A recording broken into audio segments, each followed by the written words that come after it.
Welcome to Biz Filing's Expert Insights. Hi, I'm Greg Corombos. Our guest this week on Expert Insights is Allison Maslan, CEO and founder of Pinnacle Global Network. Her forthcoming book is entitled Scale or Fail: How to Build Your Dream Team, Explode Your Growth, and Let Your Business Soar. Allison is a strong advocate for turning businesses into self-managed companies, so owners don't have to worry about all the day-to-day details and can focus instead on achieving business growth down the line. And Allison, thanks very much for being with us. Thank you for having me. I'm excited to be here. Well, you say that there are 5 different phases to building a self-managing company, which we'll get to in just a moment, but briefly explain what a self-managed business is and why you're so passionate about this concept.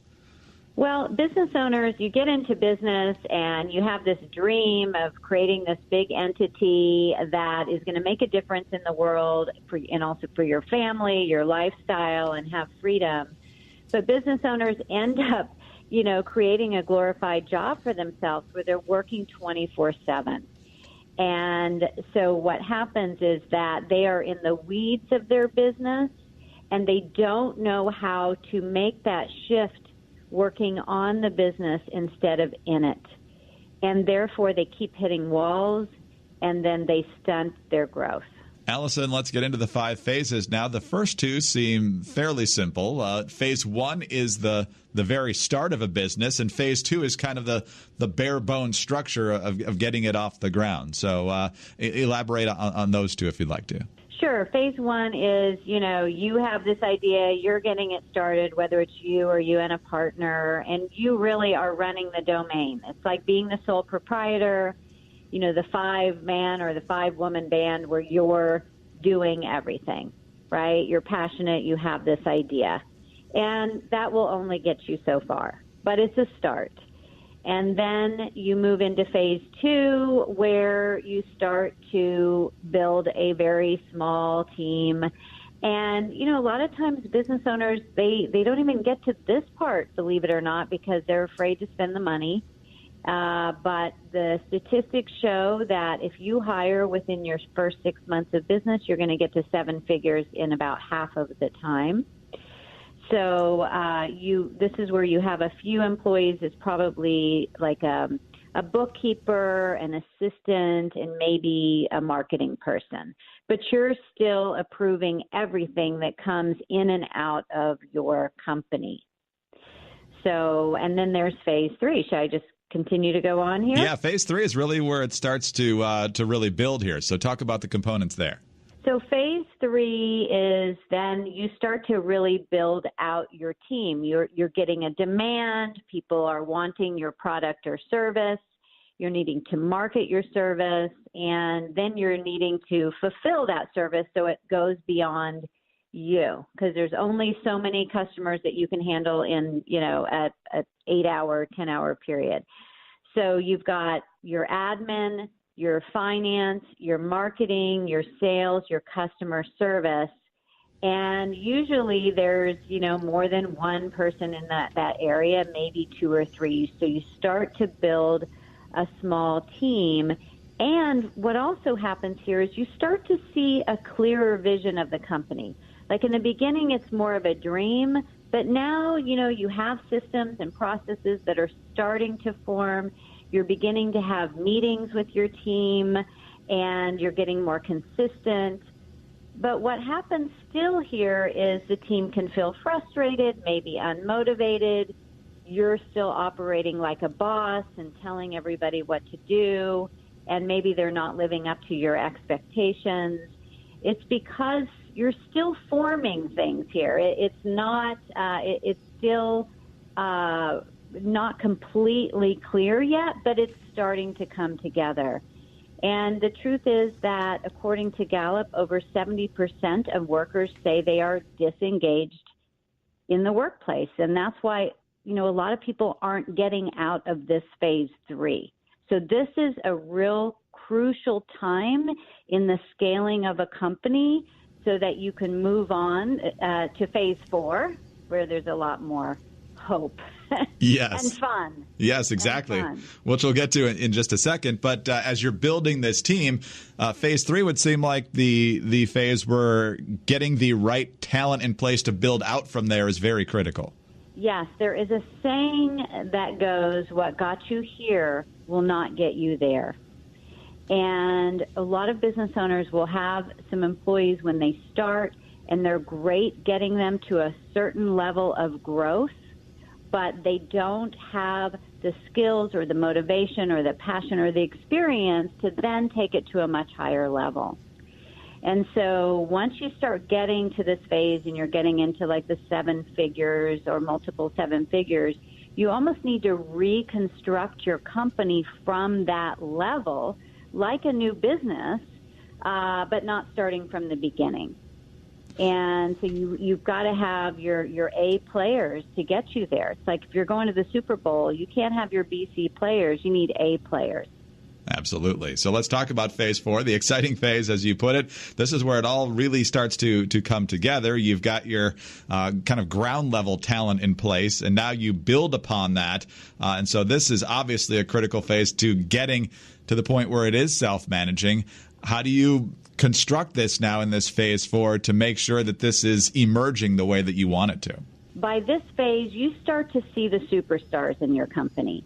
You see the ones that go above and beyond what you're asking them to do. We call them entrepreneurs, where they really are beginning to own that area of the company as if it's their own. And so you start to elevate those people as leaders within those divisions of the company, whether it's marketing, sales, customer service, and so on. And you start to recruit those leaders that have been there and done this before. And so you as the CEO honestly want to be the dumbest person in the room. Like, you want to be surrounded by a team of leaders. And so you begin to co-create. That's the word here, co-create with your team. It stops being about you approving and micromanaging everything, which is what is happening still in phase 3. And you're the bottleneck of the company, where you start to step back and say, you know what, I trust you, team. You've got this. And it begins to be more of a brainstorming where they're coming to you with an issue and you're saying, hey, what do you think we should do? And you let them begin to figure it out and own it and run with it. And that's how the pressure starts coming off of the CEO, because they're asking questions like, how can we delight the customers? How can we innovate? How can we grow revenue, expand margins, and increase profits? I mean, how exciting for the business owner to hear the team asking those questions instead of having to say, hey, like, why aren't you out there? What's happening? How many prospects do we have in the pipeline, right? They're owning this. And that's when the shift begins to happen. We're talking with Allison Maslan. She's the CEO and founder of Pinnacle Global Network. Her upcoming book is Scale or Fail. And Allison, that sounds like a dream come true. And phase 5 is kind of a celebration of all these things coming together and successfully having scaled the business. And as you've explained, this is obviously a very good thing for business owners. But how tough is it still for, these type A people who have put in all this sweat equity to build the business, to hand it over and let these people make decisions, even if they trust them? It's not easy, because we can be control freaks. And I've been there. And that's why in phase 5, you really have to resist. You have to learn to shut your mouth. It's a big thing. I just had an event, and I have a team of CEOs that work with me that help to mentor business owners all over the world, and I'm walking around, and they've got it.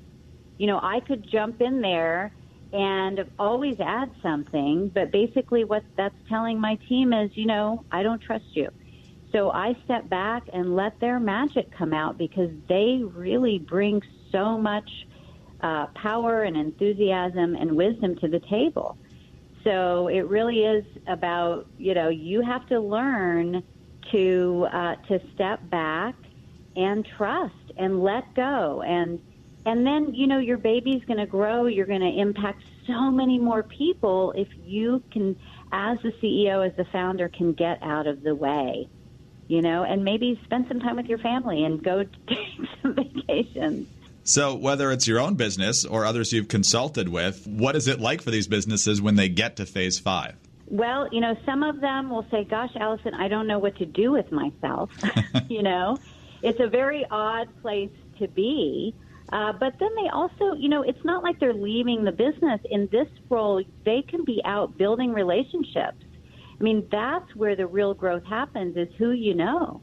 So they have time to go out there and forge these amazing joint ventures and partnerships, and they get to have their head clear so they think of new ideas and new revenue streams that they can bring to the table and let the team brainstorm on.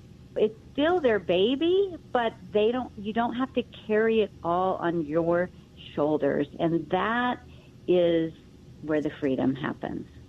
How big does your business need to be, or how big do you want it to be to have this structure in place? Obviously, if you want to be, Amazon, that's obviously, or, a company that wants to have a large profile, it certainly makes sense. But what if I just want to be the best retailer in town? That is such a great question. You don't have to have a major enterprise to do this. I mean, this could be, in the, let's say, 2 million, 3 million range in your business, which, a retail store can absolutely do that, but it's about starting to build the team early. And it really is the decision of the business owner how big they want to go.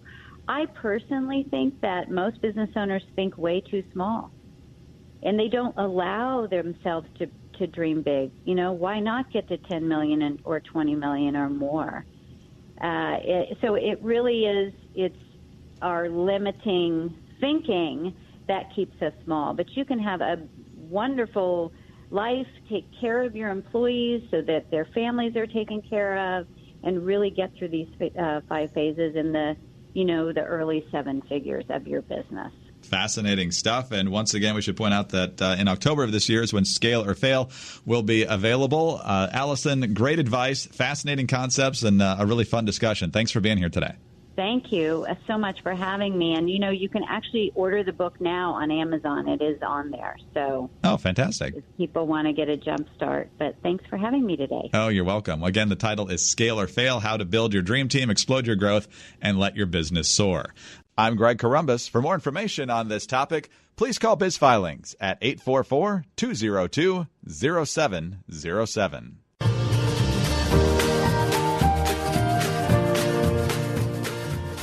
Biz Filings, a Wolters Kluwer company, has been incorporating businesses since 1996.